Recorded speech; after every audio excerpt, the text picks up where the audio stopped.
ഭരണവിരുദ്ധ തരംഗം പ്രകടമാണെന്നും തിരുവല്ലയിൽ അഡ്വക്കേറ്റ് വർഗീസ് ബാബുവിന്റെ വിജയം ഉറപ്പാണെന്നും കേരള കോൺഗ്രസ് സംസ്ഥാന vice chairman Joseph M Puthussery Thiruvalla നിയോജക മണ്ഡലത്തിലെ UDF സ്ഥാനാർത്ഥി അഡ്വക്കേറ്റ് വർഗീസ് ബാബുവിന്റെ പടിഞ്ഞാറൻ മേഖലാ പര്യടനം കടപ്ര പഞ്ചായത്തിലെ പരുമല സെന്റ് ഫ്രാൻസിസ് പള്ളി ജംഗ്ഷനിൽ ഉദ്ഘാടനം ചെയ്യുകയായിരുന്നു അദ്ദേഹം. കേരളത്തെ പിന്നോട്ടടിച്ച 10 വർഷങ്ങളാണ് കടന്നുപോയത്. ആദ്യത്തെ 5 വർഷം വെന്റിലേറ്ററിലായിരുന്ന ആരോഗ്യമേഖല ഇന്ന് മോർച്ചറിയിലാണ്. അപ്പർ കുട്ടനാടൻ കാർഷിക മേഖല തകർച്ചയിലാണ്. നെല്ലിന് വില കിട്ടുന്നില്ല. നെല്ലെടുക്കുന്നതിന് കിഴിവ് എന്ന പേരിൽ കർഷകരെ കൊള്ളയടിക്കുകയാണ്.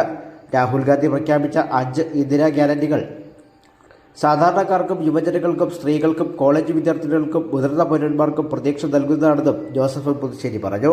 കോൺഗ്രസ് മണ്ഡലം പ്രസിഡന്റ് മോഹനൻ ചാമക്കാല അധ്യക്ഷത വഹിച്ചു.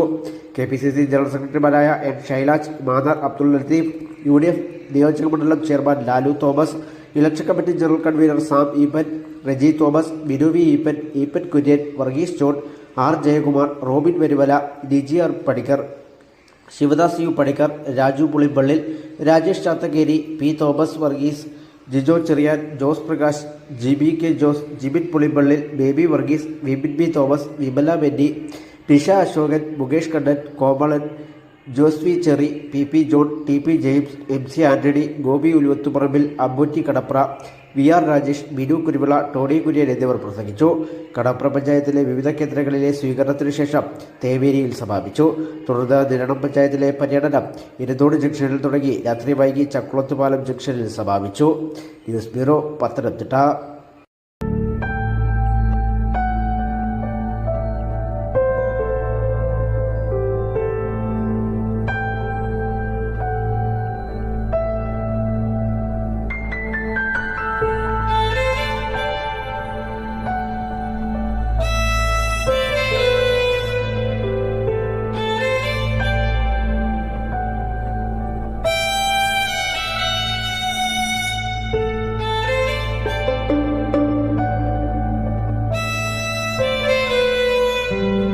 Mount Zion Medical College Hospital, Adur, Pathanamthitta.